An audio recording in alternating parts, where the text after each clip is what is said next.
Oh, hello, 5 months. 5 months, not much.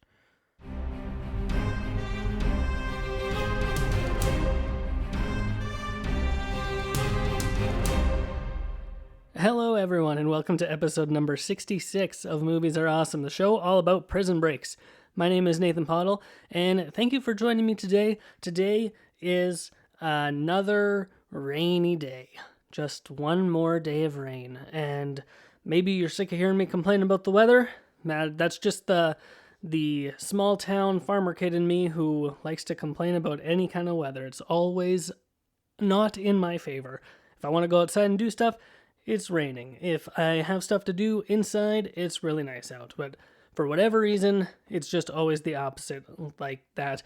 Oh well, though, today is a very exciting day on the podcast here, mostly because I have 2 topics, 1 podcast host, and 0 show notes. I have not done any preparation for today.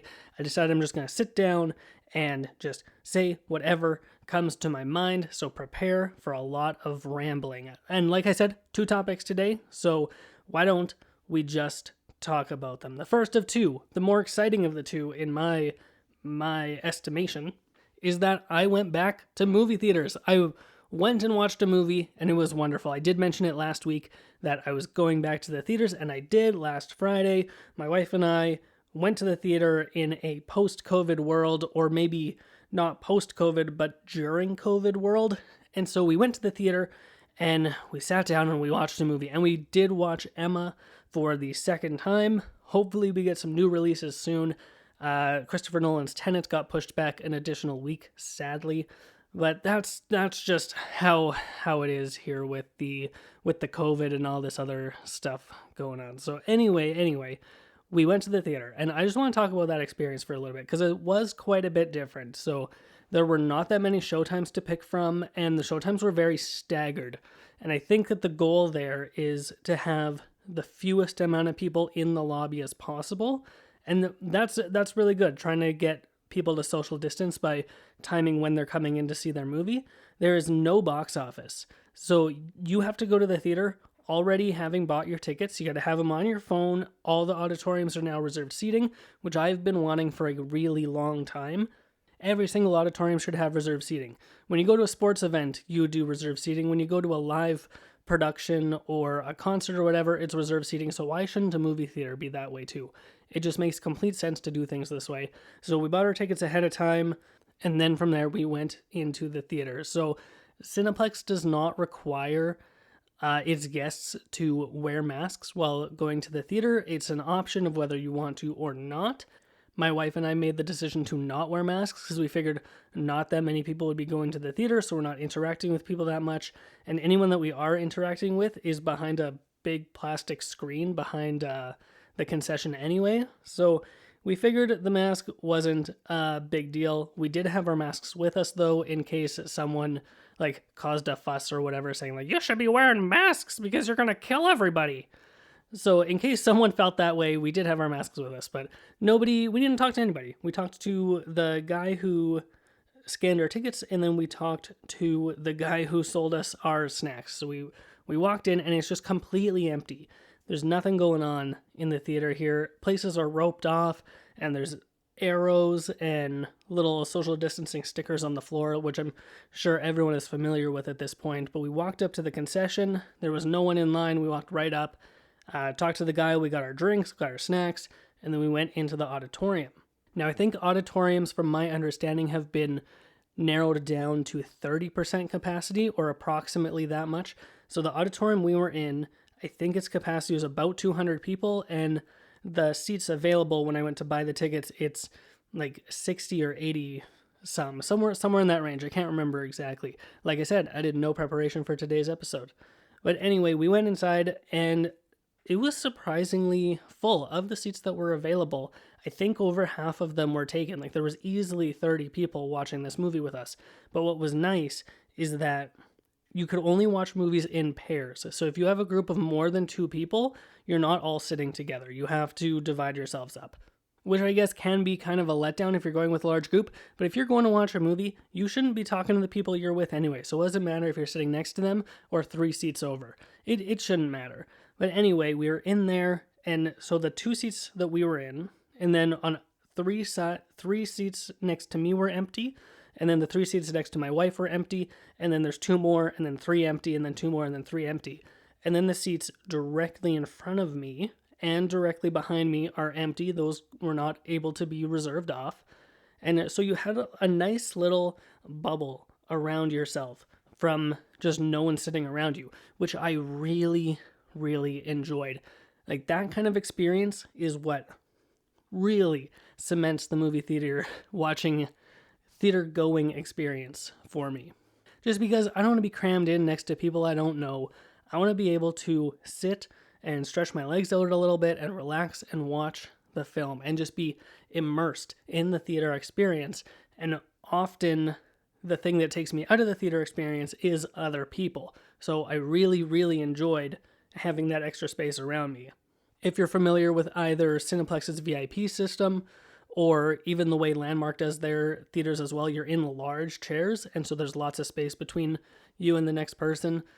So it was kind of like that, but in regular theater seats. The VIP theaters are not up and running as of right now.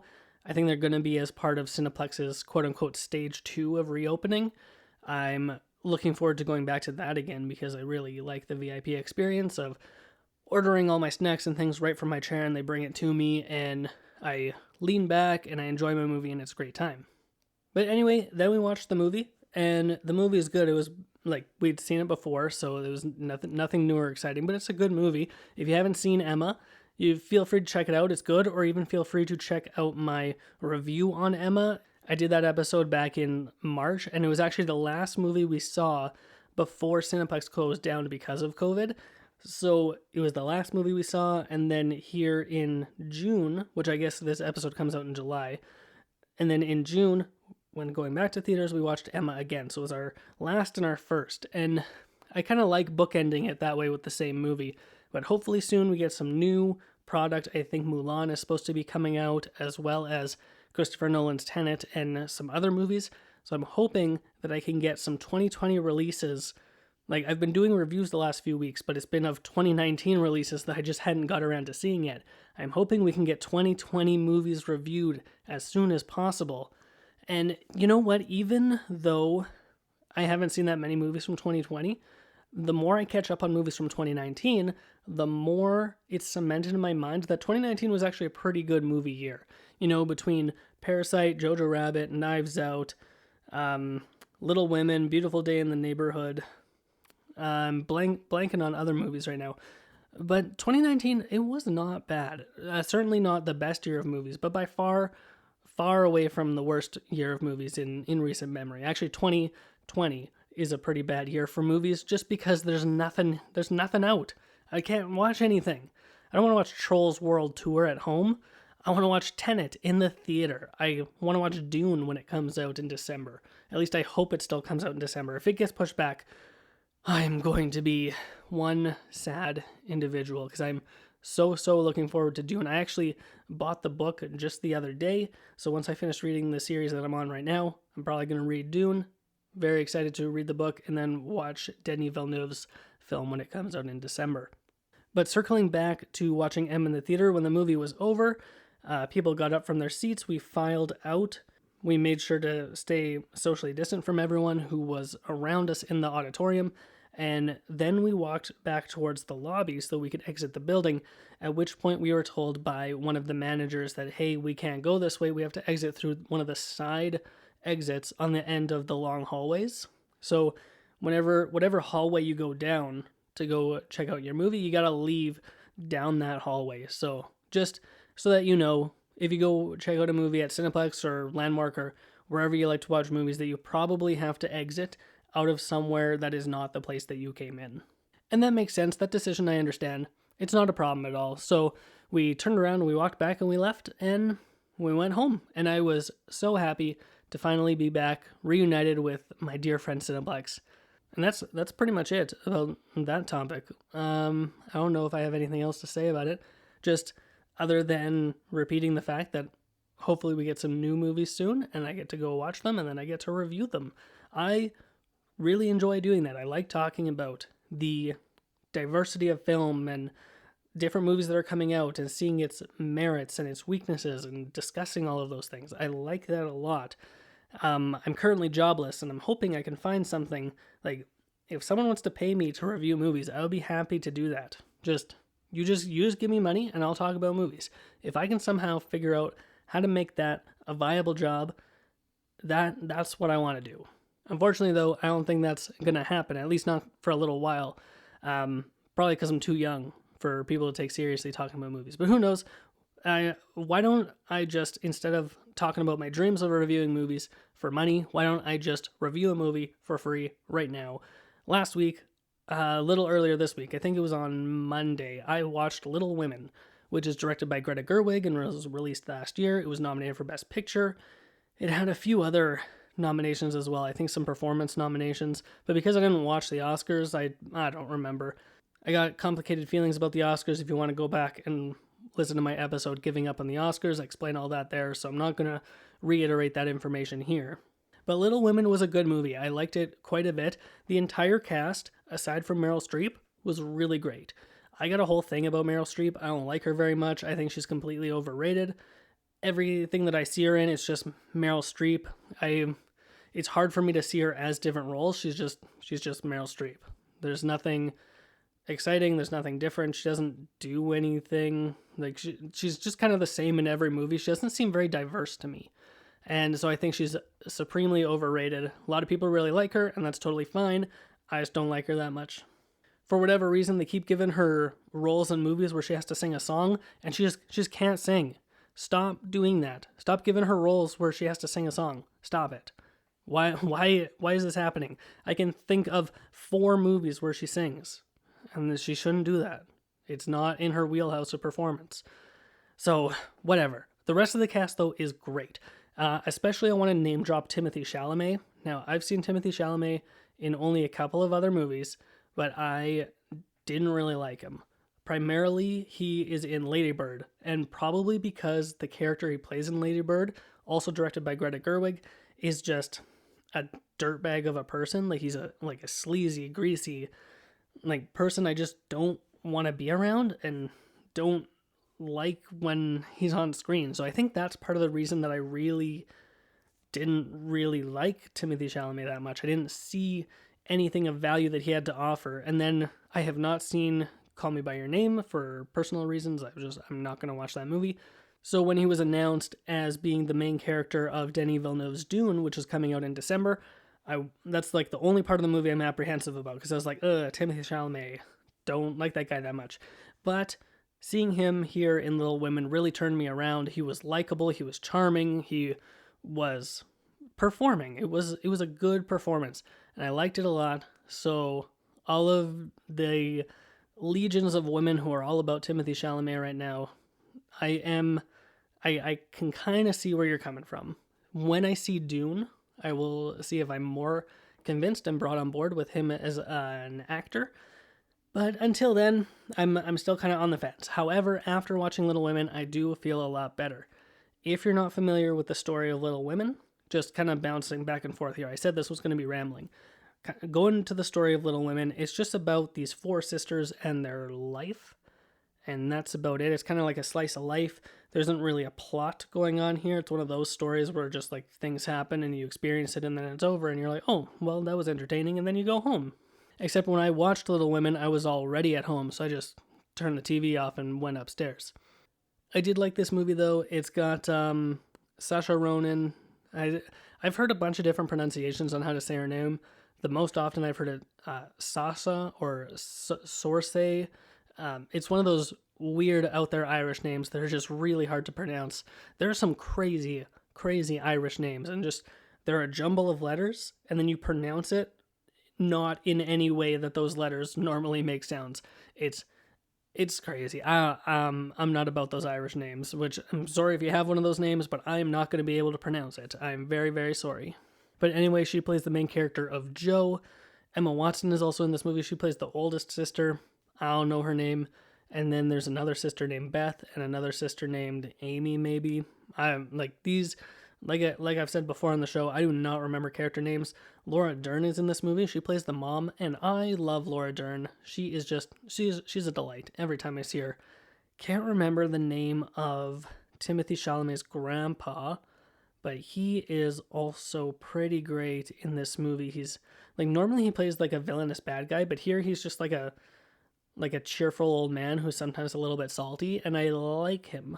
I liked him a lot. I didn't think he would be as big a character as he was, but then he actually had lots going on in the story for him. So he was good. I don't remember his name, and as I'm talking more and more, I'm realizing that if I'm going to review a movie, I probably need to do some notes and write things down that I want to talk about, because I don't think this is working. This is a failed experiment. I'm saying right now, really sorry about this subpar episode. I'm going to keep going though. Let's keep talking about this movie, at least for a few more minutes. I want to just I don't want to just say it's a good movie and then that's it. I want to give you some reasons why. So reason why, number one, is the cast. Cast is really great. The story is engaging, not all the time though. It does do some non-linear back and forth through time, and I'm all about non-linear storytelling, so that was very good. The way it was edited is pretty seamless. You are able to keep track and acknowledge what is the past and what is the future. You're able to keep those separate pretty easily. So for the most part, the story is engaging.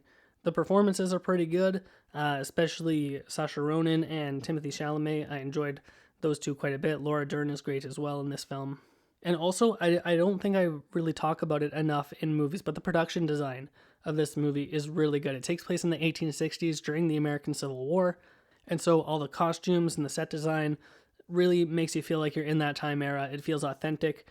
It doesn't really focus on the Civil War that much. You know that it's going on at the time, but it's really like these four girls are really set apart from the Civil War, so it's not on their radar. It's not something that they're always talking about. Their father is off fighting in the war, is mentioned a couple of times, and then he comes back from the war at the end of the film. But that's really all that there is having to do with it. But you feel like you're in that era. It feels legit, and then you're in Paris for a little bit of the movie as well, and it feels like you're in Paris. So the production design of all that is really good and on point. So there you go. Those are some reasons that the movie is good and worth watching. So go check out Little Women. Once again, sorry about this subpar episode. That's how it is. If this is the first episode you're ever listening to, I'm very sorry, because normally my episodes are a lot better and I hold myself to a higher standard. Next week, I'm going to be better next week. I'm going to write down some actual notes. I'm going to be more organized, and it's going to be a lot more enjoyable to listen to, I'm sure. So with all that said, I'm going to wrap up today's show. So what I want to know is, have you seen Little Women? And also, have you gone back to movie theaters? Did you enjoy the experience? Did you not? Please feel free to let me know. You can do so on social media. You can find me on Twitter at PottleNathan, and you can follow the show on Instagram at Pottle Productions.